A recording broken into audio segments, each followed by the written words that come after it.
Alors, quel est votre métier?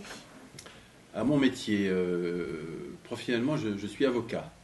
À quelle période avez-vous été lycéen au lycée André Theuriet? J'en suis sorti en juin 1972, l'année où j'ai eu mon bac.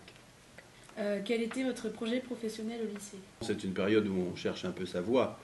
Et je dirais que moi, la voie qui était la mienne était plutôt dictée par le fait de dire je souhaiterais faire des études courtes pour très vite rentrer dans le monde du travail, parce que je suis issu d'une famille modeste et mes parents n'avaient pas les moyens de me payer des études longues.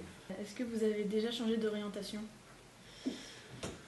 Je ne sais pas si on peut dire si j'ai changé d'orientation. Je pense que dans la vie professionnelle, comme dans la vie étudiante, il peut y avoir des chemins qui se découvrent au travers son parcours, que ce soit universitaire ou professionnel. Personnellement, moi, j'aimais bien les questions économiques, mais j'ai découvert le droit en faisant des études d'économie. Et je me suis passionné pour le droit, ce qui m'a amené, effectivement, ensuite à changer d'orientation pour aller vers des études de droit. Quelles études supérieures avez-vous faites après le lycée? Bien, conformément à ce que j'ai indiqué tout à l'heure, des études courtes, c'était le parcours de l'IUT. J'ai fait un IUT de gestion des entreprises. Mais ensuite, lorsque me suis passionné pour l'université, d'abord j'ai trouvé du travail en même temps que mes études. Et c'est là que j'ai pu continuer mes études. Après l'IUT, j'avais pris goût à ce travail, enfin, aller aux études universitaires, et je suis rentré à la fac de droit. Pouvez-vous me décrire votre métier? On est avocat et on a plutôt intérêt à choisir des domaines d'activité dans lesquels on va exceller, dans lesquels on va progresser, dans lesquels on va être reconnu, parce que c'est un métier indépendant, mais il faut aussi donc avoir une clientèle, se faire une clientèle, et puis être reconnu dans son secteur d'activité.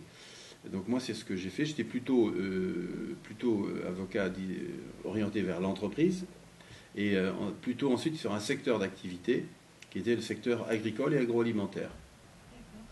Depuis combien de temps exercez-vous ce métier? Et je me suis inscrit au barreau en fin 1990.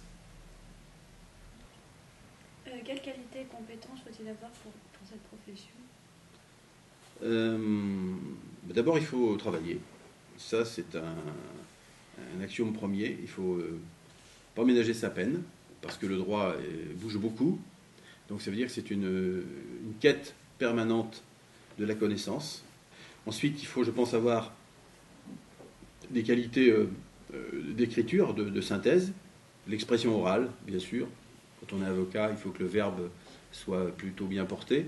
Quel conseil donneriez-vous à un lycéen qui souhaite faire votre métier? Je lui dirais d'abord que c'est un beau métier. C'est un beau métier. Je lui conseillerais, je crois qu'au travers de ce que j'ai dit sur les qualités tout à l'heure, c'est de s'investir fortement pendant la période universitaire pour accéder, je dirais, à cette profession. Parce que ça me paraît essentiel que de mettre les moyens dès le départ pour être sûr que vous puissiez vraiment arriver le plus vite possible en capacité de l'exercer, et non pas, je dirais, traîner, si je peux me permettre cette expression, trop longtemps à la fac pour arriver, quoi, parce que je pense que ça, c'est pas bon. Donc ça veut dire qu'il faut plutôt être volontaire dans les premières années pour réussir, je dis pas le plus vite, mais en tout cas au rythme voulu pour entrer dans la profession.